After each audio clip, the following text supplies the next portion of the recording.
ತಮಿಳುನಾಡು ವಿಧಾನಸಭಾ ಚುನಾವಣೆ ಪ್ರಚಾರ ಕಾರ್ಯಕ್ಕೆ ಇಂದು ಸಂಜೆ ತೆರೆ ಬೀಳಲಿದೆ. ಅಂತೆಯೇ ಪಶ್ಚಿಮ ಬಂಗಾಳದಲ್ಲಿ ಮೊದಲ ಹಂತದ ಚುನಾವಣೆಗೂ ಸಹ ಬಹಿರಂಗ ಪ್ರಚಾರ ಇಂದು ಸಂಜೆ ಮುಕ್ತಾಯವಾಗಲಿದೆ.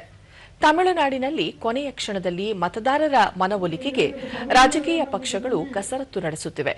ಡಿಎಂಕೆ, ಎಐಎಡಿಎಂಕೆ ಹಾಗೂ ಬಿಜೆಪಿ ಪಕ್ಷಗಳ ನಾಯಕರು ಬಿರುಸಿನ ಪ್ರಚಾರದಲ್ಲಿ ತೊಡಗಿದ್ದಾರೆ. ಬಿಜೆಪಿ ನಾಯಕರು ಆಡಳಿತಾರೂಢ ಡಿಎಂಕೆ ರಾಜ್ಯದಲ್ಲಿ ಕೆಟ್ಟ ಆಡಳಿತವನ್ನು ನೀಡುತ್ತಿದೆ ಎಂದು ದೂರಿದ್ದಾರೆ.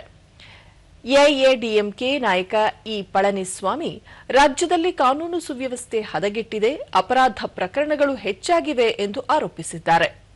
ಕಾಂಗ್ರೆಸ್ ನಾಯಕರೂ ಸಹ ಪ್ರಚಾರ ಕಾರ್ಯದಲ್ಲಿ ತೊಡಗಿದ್ದಾರೆ. ತಮಿಳುನಾಡಿನ ಎಲ್ಲ 234 ವಿಧಾನಸಭಾ ಕ್ಷೇತ್ರಗಳಿಗೆ ಒಂದೇ ಹಂತದಲ್ಲಿ ನಾಡಿದ್ದು ಮತದಾನ ನಡೆಯಲಿದೆ. 5.73 ಕೋಟಿ ಅರ್ಹ ಮತದಾರರು ಮತ ಚಲಾವಣೆಯ ಹಕ್ಕು ಹೊಂದಿದ್ದಾರೆ.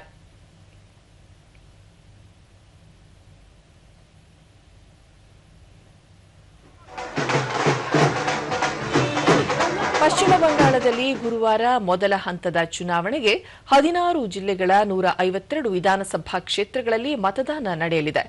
ಬಿಜೆಪಿ ಹಿರಿಯ ನಾಯಕ ಅಮಿತ್ ಶಾ ಇಂದು ಸಿಲಿಗುರಿಯಲ್ಲಿ ಬೃಹತ್ ರ್ಯಾಲಿಯನ್ನುದ್ದೇಶಿಸಿ ಪ್ರಚಾರ ಮಾಡಲಿದ್ದಾರೆ.